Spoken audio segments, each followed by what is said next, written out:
Hello बच्चों, कैसे आप सभी। आई होप आप लोग बहुत अच्छे होंगे। और जैसा कि बच्चों आपने देखा है कि अपना चैप्टर फिनिश हो गया था और उसके बाद में अब अपन अपना क्वेश्चन आंसर स्टार्ट करने जा रहे हैं आज से। और मैंने आपको जैसे कि बताया था कि मैं आप लोगों को ये बताऊंगी कि हमें कॉपी के अंदर किस तरह से अपना काम प्रेजेंट करना है। ओके, तो बिना टाइम वेस्ट करें हम आज की अपनी वीडियो स्टार्ट करते हैं। तो देखिए बच्चों, हमारा चैप्टर नंबर फर्स्ट था। जैसा कि आप देख पा रहे हैं कि एक नोट कॉपी के अंदर मैंने पूरा लिख के रखा है कि कैसे आपको अपने काम को प्रेजेंट करना है। तो इस तरह से जैसे मैंने यहाँ पे डेट मेंशन की है, चैप्टर नंबर और चैप्टर का नाम भी मेंशन किया है। इस तरह यहाँ पे मैंने एक लाइन बनाई है और एक यहाँ पे भी मैंने लाइन बनाई है। इस तरह से आप एक ही लाइन में तीनों चीज़ों को लिख सकते हैं, तो आपको ज़्यादा लाइन का भी यूज में नहीं लेना पड़ेगा। और अगर चैप्टर का नाम बड़ा है तो आप यहाँ पे सेकेंड लाइन तक भी लिख सकते हैं। ओके, अब देखिए, बिल्कुल ध्यान आपका यहीं होना चाहिए बच्चों, और कहीं पे नहीं होना चाहिए। Chapter number 1, question number first है हमारा, name the major nutrients in our food.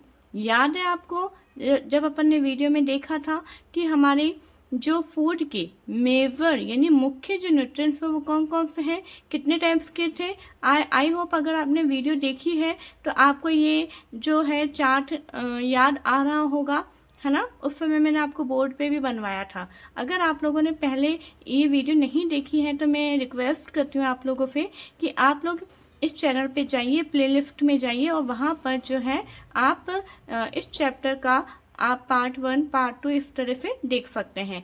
तो देखिए बच्चों, जो मेजर न्यूट्रिएंट्स होते हैं वो 5 टाइप्स के होते हैं। यहाँ मैंने बीच में मेजर न्यूट्रिएंट्स लिखा है। फर्स्ट है हमारा carbohydrate, second fats, third protein, fourth vitamin and fifth mineral.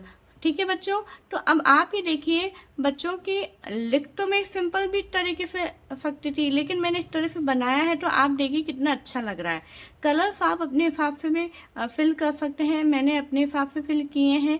तो इस तरह से मैंने ये डायग्राम बनाया है और आप इस तरह से लिखेंगे तो आपका काम अच्छा लगेगा। ओके, सेकंड क्वेश्चन है बच्चों, नेम द फॉलोइंग, यानी कुछ यहाँ पे स्टेटमेंट दे रखे हैं, उनका हमें नेम लिखना है। फर्स्ट है the nutrients which mainly give energy to our body, यानी वो न्यूट्रिएंट्स जो हमारे बॉडी को मेनली क्या देते हैं, एनर्जी देते हैं। कौन थे, carbohydrates and fat. Okay, second is the nutrients that are needed for the growth and maintenance of our body, वो न्यूट्रिएंट्स जो हमारी बॉडी की ग्रोथ और मेंटेनेंस के लिए जरूरी होते हैं उन्हें हम क्या बोलते हैं, मिनरल्स। क्या बोलते हैं, minerals. Okay, third is a vitamin required for maintaining good eyesight, अच्छी आंखों की रोशनी के लिए कौन सा विटामिन की जरूरत होती है, विटामिन ए। आई होप आपको ये समझ में आ रहा होगा। फोर्थ इज अ मिनरल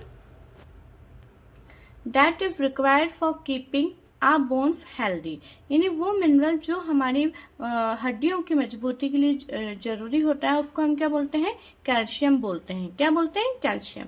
अब है third question, name 2 foods each rich in, यानी कुछ फूड है वो मतलब जो यहाँ पे फैट्स स्टार्च दे रखा है वो कौन से फूड में सबसे ज्यादा पाया जाता है। जैसे फैट्स है, यहाँ पे अपने 2 ही दे रखे हैं ब्लैंक्स, तो मैंने 2 ही लिखे हैं। लेकिन अगर जरूरी नहीं है आप ऑयल और एग ही लिखे हैं, आप फिश भी लिख सकते हैं, मिल्क भी लिख सकते हैं, कुछ भी लिख सकते हैं। तो फैट्स जो है ऑयल और एग में पाया जाता है। स्टार्च, स्टार्च की जगह अगर यहाँ पे कार्बोहाइड्रेट लिखा आए बच्चों तो आपको कंफ्यूज नहीं होना है, ये राइस और मैंगो में होता है। डाइट्री फाइबर्स जो है पल्सेस और फ्रूट्स, जैसा कि मैंने आपको पल्सेस के भी एग्जाम्पल लिखवाए थे, फ्रूट्स के भी एग्जाम्पल लिखवाए थे, तो आप उसका एग्जाम्पल भी लिख सकते हैं। प्रोटीन जो है वो पीस और मिल्क में मिलता है। ओके, नेक्स्ट क्वेश्चन है हमारा, tick the statement that are correct. देखिए बच्चों, आप देख रहे होंगे कि मैंने ऊपर के जो 3 क्वेश्चन है उनमें मेन हेडिंग्स जो है ब्लैक पेन से लिखा है और बाकी का मैंने ब्लू पेन से लिखा है। क्यों, क्योंकि ऐसा कुछ भी जरूरी नहीं है कि हमें मोस्टली ब्लैक ही काम में लेना है, ये क्या है, आप पूरा ब्लू से भी लिख सकते हैं। ओके, फर्स्ट है by eating rice alone we can fulfil nutritional requirement of our body, केवल चावल खाने से हमारी बॉडी की जो न्यूट्रिशनल रिक्वायरमेंट है, यानी जो हमारी बॉडी को जो पोषण है वो पूरा मिल जाएगा क्या? नहीं। हमने बैलेंस डाइट के बारे में पढ़ा था ना बच्चों। बैलेंस डाइट क्या होता है? जिसके अंदर हमारा फैट का पूरे 5 मेजर न्यूट्रिएंट्स भी होने चाहिए और डाइटरी फाइबर्स, वाटर, ये सब चीजें भी होनी चाहिए। तो केवल राइस से तो हमें केवल कार्बोहाइड्रेट मिलता है, तो केवल कार्बोहाइड्रेट से जो है हमें न्यूट्रिशनल रिक्वायरमेंट पूरी नहीं हो पाएगी। ओके, फिर बी है हमारा deficiency disease can be prevented by eating a balance diet. Deficiency disease जो है वो बैलेंस डाइट को खाने से ठीक हो जाएगी। उसको हम प्रिवेंट कर सकते हैं, बिल्कुल कर सकते हैं। तो इसका आंसर क्या होगा? True. Balance diet for the body should contain a variety of food items. Balance diet जो है वो हमारे क्या करते हैं? बैलेंस डाइट के अंदर बहुत सारे फूड आइटम पाए जाते हैं। बिल्कुल सही बात है, ट्रू होगा इसका आंसर। और मीट, नेक्स्ट है हमारा meat alone is sufficient to provide all nutrients to the body. हमारी बॉडी को सभी प्रकार के न्यूट्रिएंट्स जो है केवल मीट से प्रोवाइड हो जाएंगे क्या? नहीं होंगे। जैसे ऊपर राइस का दे रखा था या नीचे मीट का दे रखा है, तो नहीं होंगे। तो इसका आंसर क्या होगा? फॉल्स। ओके, नेक्स्ट है हमारा fill in the blanks. First है dash is caused by deficiency of vitamin D. Vitamin D की कमी से कौन सी बीमारी होती है? Rickets. Deficiency of dash cause a disease known as beri. किसकी कमी से होने वाली बीमारी को बेरी बोलते हैं? Vitamin B1। Deficiency of vitamin C cause a disease known as dash, यानी विटामिन सी की कमी से कौन सी बीमारी होती है? Scurvy. Night blindness is caused due to deficiency of dash in our food.